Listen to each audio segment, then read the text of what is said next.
აი ხანდახან როდესაც მიტოლოგიურად იგრძნობით ხოლმე თავს უკრისო რაღაც სიცარიელეს იგრძნობით მე თავშიდან მივხვდი რომ რაღაც მარტო იცოდეთ ეს უბრალოდ დროებით დარჩა და უბრალოდ წვიერი გახდა იმ დასაწყებით რომელსაც ფენიტება დიფუტოს თუ შეძლებს და ისეულად მოიქრება დებადებასაც მიიღებს თავადობას თუ არა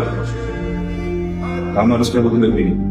თუ ესეთ ბარდანს დაიწყებ და შეღავდა დოქტორს იმ წუთას ამბობს ისევ ზარდებ დაგაყენები ისევ განსაცდელი ჩავანახეთ მოკიდა პეტრეს ისევ პეტრე მასთან ერთად გაიარა ზღვა ჩავიდა ნოში ჩავიდა და იმ წუთას გაჩერდა ესე ლექცია თითოეულ ჩვენთანაც თუ ვერ გავაცდებ განსაცდელს და ჩაიგონები არ ამჩნევს ეს არ არის ტრაგედია ეს მხოლოდ ამ ადამიანისთვის არის ტრაგედია წარწ